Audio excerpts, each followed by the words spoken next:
Aujourd'hui, nous allons parler de la joie. Nous avons beaucoup de textes bibliques qui nous parlent de la joie, de nous réjouir. Et malheureusement, les traductions ne rendent pas vraiment le choix des mots utilisés par la parole de Dieu pour nous parler de la joie. C'est que la parole de Dieu distingue deux joies, en fait. Une joie profonde, durable, évidemment ancrée en Dieu, avec deux termes, un en grec pour le Nouveau Testament et un en hébreu pour l'Ancien Testament. Le terme grec, c'est kara, et on le voit dans, par exemple, Matthieu chapitre 2, verset 10. À la vue de l'étoile, ils éprouvèrent une très grande joie. C'est une joie profonde, quelque chose qui a été travaillé, on va le voir. Ce sont les mages qui viennent voir Jésus. Dans Jean chapitre 15, le verset 11, « Je vous dis cela pour que ma joie, c'est Christ qui parle, kara, en grec, soit en vous, et que votre joie soit complète. » Dans Galates chapitre 5, verset 22, évidemment, l'un des axes du fruit de l'esprit, le fruit de l'esprit est la joie, kara. Puis 1 Pierre 1,8, « Vous l'aimez sans l'avoir vu, et vous réjouissez d'une joie, kara, ineffable et glorieuse. » Puis il y a l'Ancien Testament, qui nous parle d'une joie aussi qui est profonde, durable, avec un terme grec et hébreu, gil, ou gilou. Psaume 32, verset 11, « Juste, réjouissez-vous en l'Éternel et soyez dans l'allégresse. » Psaume 51, verset 10, « Rends-moi la joie de ton salut. » Ésaïe 61, 10, « Je me réjouirai en l'Éternel, mon âme sera ravie en mon Dieu. » Et puis il y a d'autres termes qui nous parlent d'une joie éphémère, une joie liée aux émotions immédiates. Là aussi, il y a terme grec, terme hébreu. En Luc chapitre 15, versets 22 et 24, c'est dans la parabole du fils prodigue. « Mangeons et réjouissons-nous, car mon fils était mort et il est revenu à la vie. » Et là, le terme « réjouir » ici, c'est un terme grec, euphrantomen, qui est différent de kara. C'est une réjouissance instantanée, sur le moment. Une joie certes légitime, là-dessus il n'y a pas de souci bien sûr, mais qui est centrée sur un événement particulier et pas sur quelque chose de durable.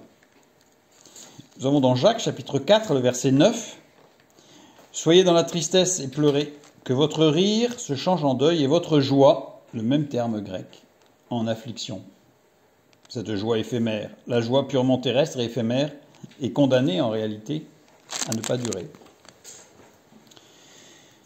J'ai voulu aborder ce thème parce que, les neurosciences ont montré que notre cerveau fonctionne sur deux types de joie. Je n'allais pas dire curieusement, puisque c'est la parole de Dieu, donc c'est la vérité. Une joie sensorielle, biologique, instinctive, et une joie cognitive et profonde. La joie sensorielle, c'est une joie qui implique une réaction corporelle. Rythme cardiaque, dopamine, sérotonine, toutes sortes de choses que l'on peut ressentir d'ailleurs dans notre corps. Ça ne veut pas dire qu'elle n'est pas bien. C'est-à-dire qu'il y a deux types de joie. Par exemple, l'excitation d'une fête. Dans Ecclésiaste chapitre 10, où nous le voyons, « Tout ce que mes yeux avaient désiré, je ne les ai point privés. Je n'ai refusé à mon cœur aucune joie, car mon cœur prenait plaisir à tout mon travail, et c'est la part qui m'en est revenue. » La caractéristique de cette joie, même pour les neurosciences, elle est instantanée et fugace. Elle ne dure pas. Comme c'est écrit dans le Proverbe chapitre 14, verset 13. « Au milieu même du rire, le cœur peut être affligé, et la joie peut finir par la détresse. » En fait, cette joie, même d'un point de vue cérébral, dépend des stimuli externes. Alors ça peut être du toucher, ça peut être l'odorat, ça peut être la vue, ça peut être l'alcool, ça peut être tout ce que vous voulez. Mais il y a quelque chose d'extérieur qui va venir nourrir le corps, qui va réagir avec la partie du plaisir, cortex du plaisir, et qui va procurer de la joie. Mais une joie, comme on l'a vu, très limitée. Et puis il y a un autre aspect, avec une joie que les neurosciences appellent conceptuelle, et qui en réalité est spirituelle. C'est une construction, c'est-à-dire que cette joie n'est pas instantanée, c'est quelque chose qui se construit. Elle est basée sur 3 axes. La mémoire, le langage et la culture, c'est-à-dire de quoi nous nous sommes nourris culturellement depuis des mois, des années. Les perspectives bibliques, évidemment, on les retrouve tout à fait. Cette joie spirituelle qui est le fruit de l'esprit en réalité. D'ailleurs, au niveau neurosciences, ce ne sont pas les mêmes zones du cerveau qui sont activées. Il y a un recoupement, il y a des zones qui sont communes, bien sûr, mais ce ne sont pas les mêmes zones. Et comme nous l'avons lu tout à l'heure, la parole de Dieu nous parle du fruit de l'esprit. Mais le fruit de l'esprit, c'est l'amour, la joie, et on retrouve le terme de tout à l'heure, kara, la paix, la patience. Donc le fruit de l'esprit, c'est une joie qui se construit.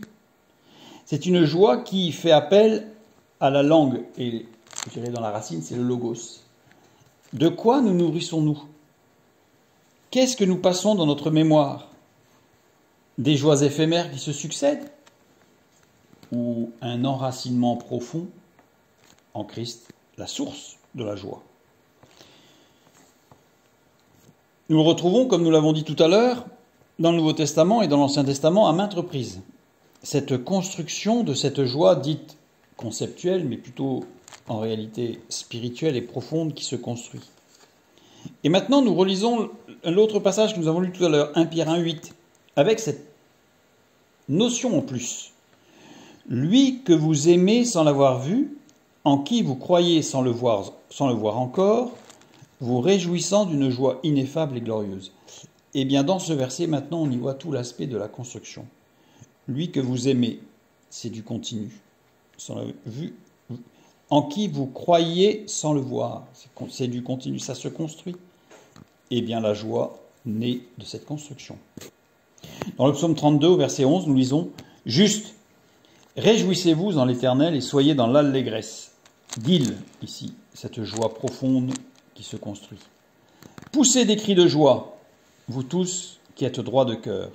Ce qui est intéressant, c'est qu'on a 3 fois l'aspect de joie dans ce verset.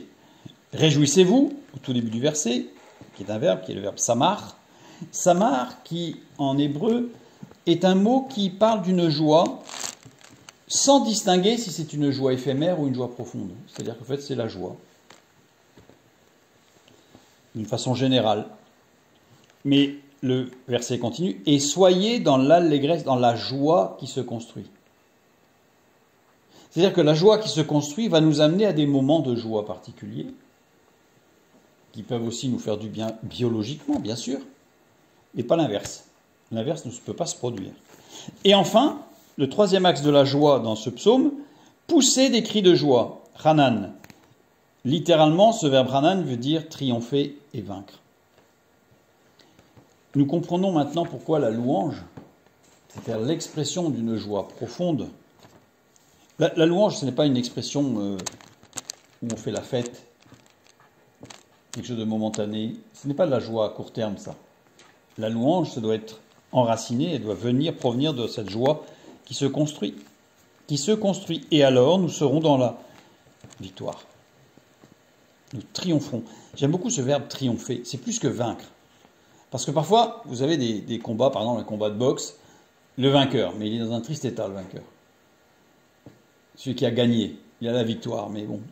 Quand on emploie le mot vaincre, on sent qu'il y a une certaine gloire, une certaine fierté, vaincre, par la joie.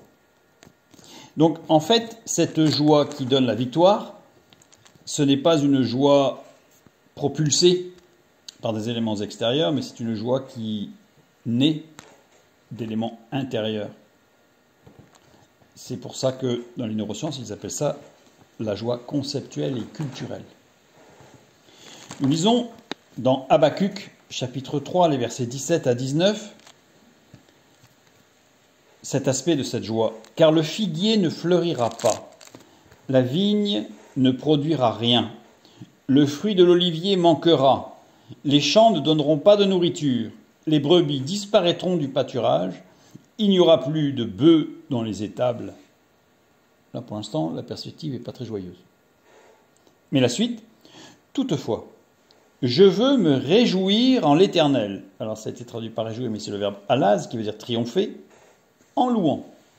Donc je veux triompher en louant Dieu, l'Éternel. Je veux me réjouir, Gil, cette joie qui vient de l'enracinement, de la relation continue avec Dieu, dans le Dieu de mon salut. L'Éternel, le Seigneur, est ma force. Il rend mes pieds semblables à ceux des biches, et il me fait marcher sur mes lieux élevés, au chef des chantres avec instrument à cordes. J'aime bien cette fin, parce que la fin montre qu'il y a la louange avec la musique. La joie. La joie, en plus, cette joie-là se renforce, se construit, on l'a vu, mais elle se renforce. Par quoi? Par la mémoire. Explicitée dans le psaume 77, tout particulièrement au verset 11, où le psalmiste dit qu'il repasse sur son cœur tout ce que Dieu a déjà fait. En fait, la parole de Dieu nous invite à expérimenter cette joie profonde, que la neuroscience décrit comme une joie qui construit, mais qui ne donne pas de choc. Parce que vous savez que la joie, quand on est très joyeux, on a vu, le rythme cardiaque augmente, tout ça, et puis il y a des neurotransmetteurs qui sont émis, donc la sérotonine par exemple, il peut y avoir de l'endomorphine, plein de choses, mais ça fait comme des chocs, qui ne sont pas forcément négatifs, mais ce sont des chocs, comme des tripes, comme des petits moments de surpuissance, alors que la joie que Dieu nous donne, elle n'est pas dans ce choc, elle est dans cette construction. Et c'est pourquoi nous pouvons lire à plusieurs reprises « Réjouissez-vous ». Réjouissez-vous toujours. Évidemment, parce qu'on ne peut pas être dans cette joie exultante, excitée en permanence. C'est pas possible. D'ailleurs, ce ne serait même pas physiquement, biologiquement possible. Alors que dans cette joie que Dieu donne, oui. Oui. La louange, dans le chant, la musique, la prière, de louange, de remerciement, puisque Dieu a fait, nous construit et fortifie notre réseau cérébral pour recevoir la joie de l'esprit. Nous sommes aussi acteurs dans la joie que nous donne l'esprit. La parole de Dieu ne nous demande jamais de fuir les joies instantanées, les joies momentanées, à un moment particulier. Elle ne nous donne jamais de les fuir.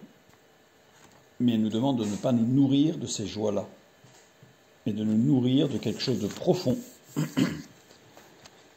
de ne pas nous nourrir de stimuli, de choc en choc, d'expérience en expérience,